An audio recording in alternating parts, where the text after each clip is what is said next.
Kuinkas Tahko Pihkala, Pihtiputaan rovastinpoika, sanoikaan? Se kaikki loppuu aikanaan koulunkäynti, ei milloinkaan. Ei silloin tullut kysymykseen, että olisi nykyaikaisten varusmiesten tapaan käyty joka viikonloppu kotona. Ei edes pääsiäislomalla.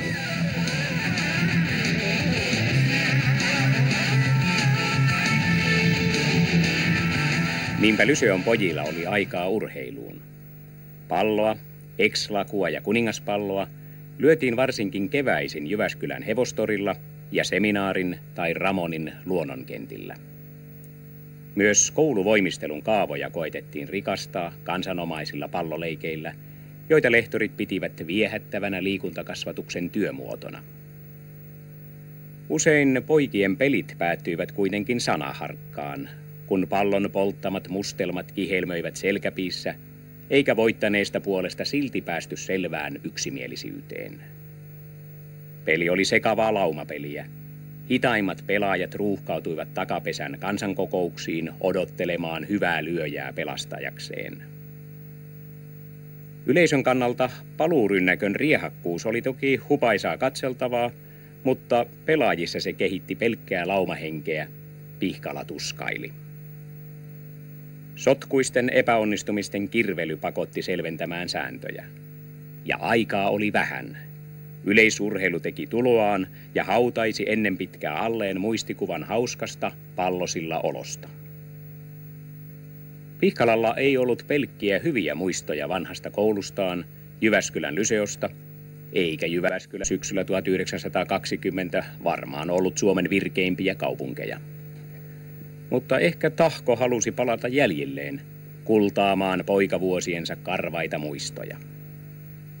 Voi. Ilmari Veijo sattui olemaan oppilaana samaisessa Lyseossa ja urheiluhullu jo valmiiksi. Pihkala oli käynyt luennoimassa Jyväskylässä ja kehottanut poikia elämään kauniisti ja hakemaan iloa urheilusta. Pihkalahan oli meille kuin epäjumala, jonka joka sanaan uskottiin, Ilmari Veijo kertoo. Päätä huimasi, kun hän sitten puristi kättä. Olenko minä tuossa lyömässä? Joo. Lyseon pihalla pantiin kokeeksi pystyyn pesäpallopeli, ensimmäinen laatuaan. Jos jolloinkin pelin historiaan kaivattaisiin ensimmäisen yrityksen päivämäärä, Pihkala muisteli myöhemmin, on hyvä tietää, että syksyn ylioppilaskokelaat olivat edellisenä päivänä suorittaneet latinan kokeen.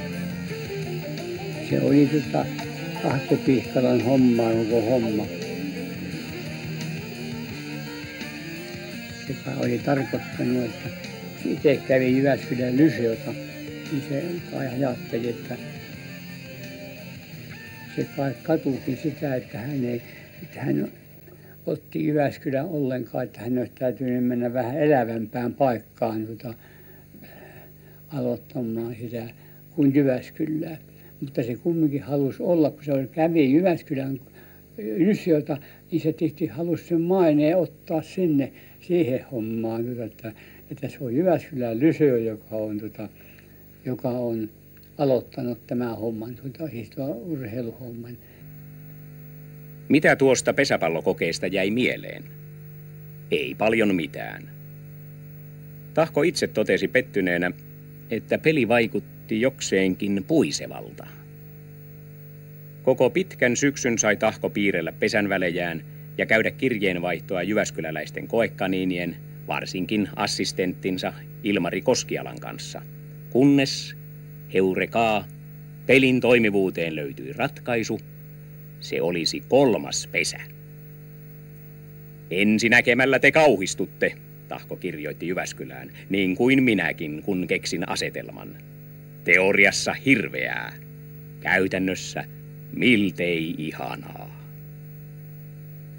Pian peli näytti jo eloisalta. Vanha pitkäpallo suhtautuu uuden pesäpallon tilannerikkauteen kuin lätäkkö lähteeseen, riemuitsi Pihkala. Vaati melkoista uhkarohkeutta tarjota näin kummallista häkkyrää ja ristiin rastiin juoksua yleiseen käyttöön. Armeijan ja suojeluskuntien kautta pesäpallo kuitenkin teki itsensä tutuksi. Oulun läänin Pyhäjärvellä, tarina kertoo, eräs solttu oli juhannuslomallaan pistänyt pelin käyntiin kotiväkensä voimin. Niin pelattiin koko valoisa kesäyö aina aamun pikkutunneille saakka. Seuraavana päivänä ihmeteltiin, miten jäsenet saattoivat kipeytyä moisesta lasten leikistä. Myös Veijon Ilmarilla on kipeitä pelimuistoja. Tapahtui niinkin, että kun harjoiteltiin siellä Jaassa, niin minä olin siepparina ja yksi poika kun löi pallo, se pomppasi kentästä minun kiveksiin. Niin ei muuta kuin minä pyörryin heti paikalla. Minut kannettiin tuonne kansakoulun sisälle, kun minä pyörryin heti niin kuin naakka, kun minä voi kamalla, kun minä olin varma, että minä kuolen. Veijo oli joukkueensa nopein ja joutui pikamatkoilla harvoin katselemaan toisten kantapäitä.